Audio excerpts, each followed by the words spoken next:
નમસ્કાર વિદ્યાર્થી મિત્રો, અહીં આપેલ છે એક શ્રેણી તો કે 1નો વર્ગ 3નો સ્ક્વેર 5નો સ્ક્વેર ને 7નો સ્ક્વેર અહીં આપેલ છે. તો વિદ્યાર્થીઓ ઘણી વખત કન્ફ્યુઝન થઈને લખી શકે કે 1નો સ્ક્વેર 3નો સ્ક્વેર 5નો સ્ક્વેર 7નો સ્ક્વેર તો બધીની અંદર તફાવત બેનો છે તો આન્સરની અંદર 9નો સ્ક્વેર લખી શકે છે, પરંતુ આ જવાબ તદ્દન ખોટો છે. તો આ શ્રેણીને વ્યવસ્થિત કઈ રીતના સમજીશું? તો ચલો પ્રથમ સમજીશું કે 1નો સ્ક્વેર શું મળશે 1, 3નો સ્ક્વેર શું મળશે તો કે 9, 5નો સ્ક્વેર શું મળશે 25, 7નો સ્ક્વેર શું મળશે 49. હવે આપણે સમાંતર શ્રેણી માટે હોવાની શરત શું છે કે તફાવત કેવો હોવો જોઈએ? સમાન. તો કે જોઈએ 9માંથી 1 જાય તો કે 8, 25માંથી 9 જાય તો શું મળશે? 25માંથી 9 જાય તો શું મળશે? તો કે 15માંથી 9 જાય તો 6 ને 16 શું મળશે? 16. 49માંથી 25 જાય તો શું મળશે? 9માંથી 5 તો 4, 4માંથી 2 જાય તો 2 તો શું મળશે? 24. શું મળશે?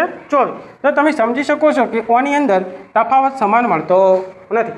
એકની અંદર તફાવત 8 છે, બીજાની અંદર 16 છે અને ત્રીજાની અંદર 24 છે. કે તફાવત સરખો ન હોવાથી આપેલ શ્રેણી સમાંતર નથી.